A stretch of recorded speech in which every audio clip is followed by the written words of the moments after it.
Colgate ಫ್ಯಾಕ್ಟರಿಯಲ್ಲಿ Colgate toothpaste ಹೇಗೆ ತಯಾರಾಗುತ್ತದೆ ಅನ್ನೋದನ್ನು ತಿಳ್ಕೊಳ್ಳೋದು ತುಂಬಾ ಇಂಟರೆಸ್ಟಿಂಗ್. ನಾವು ದಿನವೂ ಮನೆಯಲ್ಲಿ ಬಳಸುವ ಒಂದು ಚಿಕ್ಕ ಟೂತ್ಪೇಸ್ಟ್ ಟ್ಯೂಬ್ ಹಿಂದೆ ಅಷ್ಟೊಂದು ದೊಡ್ಡ ಪ್ರಕ್ರಿಯೆ ಇರುತ್ತದೆ ಅನ್ನೋದನ್ನು ಫ್ಯಾಕ್ಟರಿಗೆ ಹೋದಾಗ ಮಾತ್ರ ಗೊತ್ತಾಗುತ್ತದೆ. ಕೋಲ್ಗೇಟ್ ತಯಾರಿಕೆ ಒಂದು ಸಿಂಪಲ್ ಕೆಲಸ ಅಲ್ಲ. ಅದು ತುಂಬಾ ಕ್ಲೀನ್, ಸೇಫ್ ಮತ್ತು ಹೈ ಟೆಕ್ನಾಲಜಿ ವ್ಯವಸ್ಥೆಗಳಿಂದ ನಡೆಯುವ ಪ್ರೊಡಕ್ಷನ್ ಪ್ರಕ್ರಿಯೆ.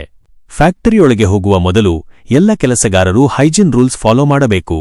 ಕೈ ತೊಳೆಯುವುದು, ಶೂ ಕವರ್ ಹಾಕುವುದು, ಹೆಡ್ ಕ್ಯಾಪ್, ಮಾಸ್ಕ್ ಹಾಕುವುದು ಮತ್ತು ಸ್ಯಾನಿಟೈಸರ್ ಬಳಸುವುದು ಕಡ್ಡಾಯ. ಏಕೆಂದರೆ ಟೂತ್ಪೇಸ್ಟ್ ಮನುಷ್ಯರ ಬಾಯ್ಗೆ ಹೋಗುವ ಪ್ರಾಡಕ್ಟ್ ಆದ್ದರಿಂದ ಸ್ವಚ್ಛತೆ ಅತ್ಯಂತ ಮುಖ್ಯ. ಮೊದಲ ಹಂತದಲ್ಲಿ ಫ್ಯಾಕ್ಟರಿಗೆ ಬರುವ ಎಲ್ಲಾ ರಾ ಮೆಟೀರಿಯಲ್ಗಳನ್ನು ಚೆಕ್ ಮಾಡಲಾಗುತ್ತದೆ. ಟೂತ್ಪೇಸ್ಟ್ ಮಾಡಲು ಹಲವಾರು ಪದಾರ್ಥಗಳು ಬೇಕಾಗುತ್ತವೆ. ಮುಖ್ಯವಾಗಿ abrasive powder, flavour, sweetener, foaming agent, bonding material, ನೀರು ಮತ್ತು ಕೆಲವೊಮ್ಮೆ ಮೆಡಿಸಿನಲ್ ಅಥವಾ ಹರ್ಬಲ್ ಇಂಗ್ರೀಡಿಯೆಂಟ್ಸ್ ಬಳಸುತ್ತಾರೆ. ಈ ಎಲ್ಲಾ ಪದಾರ್ಥಗಳು ಫ್ಯಾಕ್ಟರಿಗೆ ಬಂದಾಗ ಲ್ಯಾಬ್ನಲ್ಲಿ ಟೆಸ್ಟ್ ಮಾಡಲಾಗುತ್ತದೆ. ಅದರ ಪ್ಯೂರಿಟಿ, ಗುಣಮಟ್ಟ, ತೂಕ ಮತ್ತು ಸೇಫ್ಟಿ ಸ್ಟ್ಯಾಂಡರ್ಡ್ ಎಲ್ಲವೂ ಪಾಸ್ ಆದಮೇಲೆ ಮಾತ್ರ ಪ್ರೊಡಕ್ಷನ್ಗೆ ಬಿಡುತ್ತಾರೆ. ಒಂದು ಚಿಕ್ಕ ತಪ್ಪು ಆದರೂ ಬ್ಯಾಚ್ ಸಂಪೂರ್ಣ ರಿಜೆಕ್ಟ್ ಆಗಬಹುದು, ಏಕೆಂದರೆ ಕಂಪನಿ ಸ್ಟ್ಯಾಂಡರ್ಡ್ ತುಂಬಾ ಸ್ಟ್ರಿಕ್ಟ್ ಆಗಿರುತ್ತದೆ. ನಂತರ ಮಿಕ್ಸಿಂಗ್ ಪ್ರಕ್ರಿಯೆ ಶುರುವಾಗುತ್ತದೆ. ದೊಡ್ಡ ದೊಡ್ಡ ಸ್ಟೇನ್ಲೆಸ್ ಸ್ಟೀಲ್ ಮಿಕ್ಸಿಂಗ್ ಟ್ಯಾಂಕ್ಗಳು ಇರುತ್ತವೆ. ಇವು ಸಾಮಾನ್ಯವಾಗಿ ಏರ್ಟೈಟ್ ಆಗಿರುತ್ತವೆ ಮತ್ತು ಒಳಗೆ ಮಿಕ್ಸರ್ ಬ್ಲೇಡ್ಗಳು ತಿರುಗುತ್ತಿರುತ್ತವೆ. ಮೊದಲಿಗೆ ಪ್ಯೂರಿಫೈಡ್ ವಾಟರ್ ಅನ್ನು ಟ್ಯಾಂಕ್ಗೆ ಹಾಕುತ್ತಾರೆ. ಆಮೇಲೆ ದಪ್ಪತನ ಕೊಡೋಕೆ ಬೇಕಾದ ಬಾಂಡಿಂಗ್ ಮೆಟೀರಿಯಲ್ ಅಥವಾ ಜೆಲ್ ಬೇಸ್ ಸೇರಿಸಲಾಗುತ್ತದೆ. ಇದು ಟೂತ್ಪೇಸ್ಟ್ಗೆ ಸ್ಮೂತ್ ಟೆಕ್ಸ್ಚರ್ ಕೊಡುತ್ತದೆ. ನಂತರ ಅಬ್ರೇಸಿವ್ ಪೌಡರ್ ಸೇರಿಸುತ್ತಾರೆ. ಈ ಪೌಡರ್ ನಮ್ಮ ಹಲ್ಲಿನ ಮೇಲೆ ಇರುವ ಮಲಿನತೆ ಮತ್ತು ಪ್ಲಾಕ್ ಅನ್ನು ಸೌಮ್ಯವಾಗಿ ತೆಗೆದುಹಾಕಲು ಸಹಾಯ ಮಾಡುತ್ತದೆ. ಈ ಹಂತದಲ್ಲಿ ಮಿಕ್ಸರ್ ನಿಧಾನವಾಗಿ ತಿರುಗುತ್ತಾ ಎಲ್ಲಾ ಪದಾರ್ಥಗಳು ಚೆನ್ನಾಗಿ ಬೆರೆಸಿಕೊಳ್ಳುವಂತೆ ಮಾಡುತ್ತದೆ.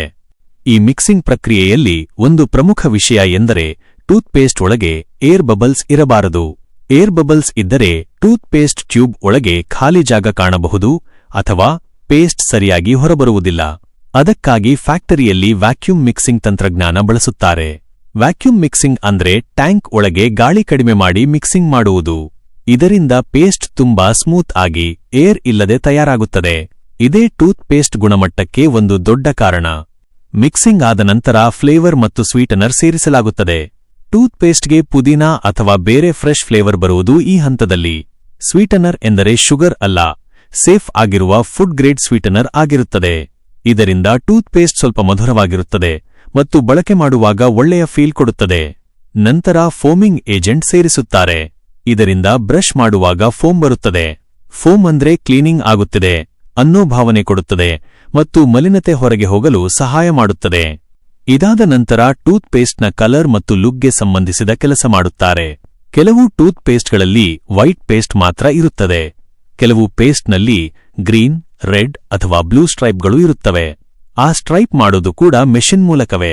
ಅಂದರೆ ಒಂದು ಪೇಸ್ಟ್ ಬೇರೆ ಟ್ಯಾಂಕ್ನಲ್ಲಿ ಮತ್ತೊಂದು ಸ್ಟ್ರೈಪ್ ಪೇಸ್ಟ್ ಬೇರೆ ಟ್ಯಾಂಕ್ನಲ್ಲಿ ತಯಾರಾಗಿ ಫಿಲ್ಲಿಂಗ್ ಸಮಯದಲ್ಲಿ ಒಂದೇ ಟ್ಯೂಬ್ಗೆ ವಿಶೇಷ ನಾಜಲ್ ಮೂಲಕ ಸೇರುತ್ತದೆ. ಇದು ನೋಡಲು ತುಂಬಾ ಇಂಟರೆಸ್ಟಿಂಗ್ ಆಗಿರುತ್ತದೆ. ಮಿಕ್ಸಿಂಗ್ ಆದ ಪೇಸ್ಟ್ ಅನ್ನು ನಂತರ ಸ್ಟೋರೇಜ್ ಟ್ಯಾಂಕ್ಗೆ ಕಳುಹಿಸುತ್ತಾರೆ. ಅಲ್ಲಿಂದ ಫಿಲ್ಲಿಂಗ್ ಸೆಕ್ಷನ್ಗೆ ಪೈಪ್ ಮೂಲಕ ಹೋಗುತ್ತದೆ.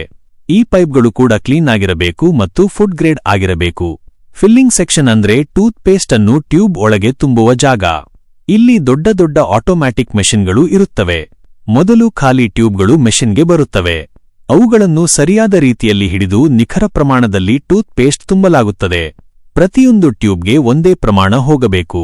ಹೆಚ್ಚು ಕಡಿಮೆ ಆದ್ರೆ ಗ್ರಾಹಕರಿಗೆ ಸಮಸ್ಯೆಯಾಗುತ್ತದೆ. ಅದಕ್ಕಾಗಿ ತೂಕ ಮತ್ತು ಪ್ರಮಾಣವನ್ನು ಮೆಷಿನ್ ಸೆನ್ಸರ್ ಮೂಲಕ ಚೆಕ್ ಮಾಡುತ್ತದೆ. ಟ್ಯೂಬ್ ತುಂಬಿದ ನಂತರ ಅದರ ಕೆಳಭಾಗವನ್ನು ಸೀಲ್ ಮಾಡುತ್ತಾರೆ. ಕೆಲವೊಂದು ಟ್ಯೂಬ್ಗಳು ಪ್ಲಾಸ್ಟಿಕ್ ಆಗಿರುತ್ತವೆ, ಕೆಲವೊಂದು ಲ್ಯಾಮಿನೇಟೆಡ್ ಆಗಿರುತ್ತವೆ. ಸೀಲಿಂಗ್ ಕೂಡ ಹೀಟ್ ಸೀಲಿಂಗ್ ಅಥವಾ ಪ್ರೆಷರ್ ಸೀಲಿಂಗ್ ಮೂಲಕ ನಡೆಯುತ್ತದೆ. ಸೀಲ್ ಆದ ನಂತರ ಟ್ಯೂಬ್ ಮೇಲೆ ಬ್ಯಾಚ್ ನಂಬರ್, ಮ್ಯಾನುಫ್ಯಾಕ್ಚರಿಂಗ್ ಡೇಟ್ ಮತ್ತು ಎಕ್ಸ್ಪೈರಿ ಡೇಟ್ ಪ್ರಿಂಟ್ ಮಾಡುತ್ತಾರೆ. ಇದು ಟ್ರ್ಯಾಕಿಂಗ್ಗೆ ತುಂಬಾ ಮುಖ್ಯ, ಏಕೆಂದರೆ ಮುಂದೆ ಯಾವಾದರೂ ಸಮಸ್ಯೆ ಬಂದರೆ ಯಾವ ಬ್ಯಾಚ್ನಲ್ಲಿ ತಯಾರಾಗಿದೆ ಅನ್ನೋದನ್ನು ಸುಲಭವಾಗಿ ಪತ್ತೆ ಮಾಡಬಹುದು. ನಂತರ ಟ್ಯೂಬ್ಗಳನ್ನು ಕಾಟನ್ ಬಾಕ್ಸ್ ಒಳಗೆ ಹಾಕುತ್ತಾರೆ. ಈ ಪ್ಯಾಕಿಂಗ್ ಕೂಡ ಬಹುತೇಕ ಆಟೋಮ್ಯಾಟಿಕ್ ಆಗಿರುತ್ತದೆ. ಒಂದು ಮೆಷಿನ್ ಟ್ಯೂಬ್ ತೆಗೆದು ಬಾಕ್ಸ್ ಒಳಗೆ ಹಾಕುತ್ತದೆ. ನಂತರ ಬಾಕ್ಸ್ ಸೀಲ್ ಮಾಡಲಾಗುತ್ತದೆ. ಅದಾದ ಮೇಲೆ ಬಾಕ್ಸ್ಗಳನ್ನು ದೊಡ್ಡ ಪ್ಯಾಕೆಟ್ ಅಥವಾ ಕಾರ್ಟನ್ನಲ್ಲಿ ತುಂಬಿ ಶಿಪ್ಪಿಂಗ್ ಆಗಿ ತಯಾರು ಮಾಡುತ್ತಾರೆ. ಈ ಹಂತದಲ್ಲಿ ಕೂಡ ಕ್ವಾಲಿಟಿ ಚೆಕ್ ಇರುತ್ತದೆ. ಪ್ಯಾಕಿಂಗ್ ಸರಿಯಾಗಿ ಆಗಿದೆಯಾ, ಟ್ಯೂಬ್ ಡ್ಯಾಮೇಜ್ ಆಗಿದೆಯಾ, ಪ್ರಿಂಟ್ ಕ್ಲಿಯರ್ ಆಗಿದೆಯಾ ಅನ್ನೋದನ್ನೆಲ್ಲ ಪರಿಶೀಲಿಸುತ್ತಾರೆ. ಕೊನೆಗೆ ಫ್ಯಾಕ್ಟರಿಯ ಲ್ಯಾಬ್ನಲ್ಲಿ ಫೈನಲ್ ಪ್ರಾಡಕ್ಟ್ ಟೆಸ್ಟ್ ಮಾಡುತ್ತಾರೆ. ಪೇಸ್ಟ್ನ PH, smoothness, flavour, foaming, cleaning effect ಮತ್ತು ಸೇಫ್ಟಿ ಎಲ್ಲಾ ಚೆಕ್ ಆಗುತ್ತದೆ. ಎಲ್ಲ ಟೆಸ್ಟ್ ಪಾಸ್ ಆದ ಮೇಲೆ ಮಾತ್ರ ಆ ಬ್ಯಾಚ್ ಮಾರ್ಕೆಟ್ಗೆ ಹೋಗುತ್ತದೆ. ನಂತರ ಆ ಟೂತ್ ಪೇಸ್ಟ್ ವಿವಿಧ ನಗರಗಳಿಗೆ, ಶಾಪ್ಗಳಿಗೆ ಮತ್ತು ಸೂಪರ್ ಮಾರ್ಕೆಟ್ಗಳಿಗೆ ಟ್ರಕ್ ಮೂಲಕ ಕಳುಹಿಸಲಾಗುತ್ತದೆ. ಒಟ್ಟಾರೆ ನೋಡಿದ್ರೆ ನಾವು ಒಂದು ಟ್ಯೂಬ್ ಕೋಲ್ಗೇಟ್ ತೆಗೆದುಕೊಂಡಾಗ ಅದು ಒಂದು ಸಿಂಪಲ್ ಪ್ರಾಡಕ್ಟ್ ಅಂತ ಅನ್ನಬಹುದು.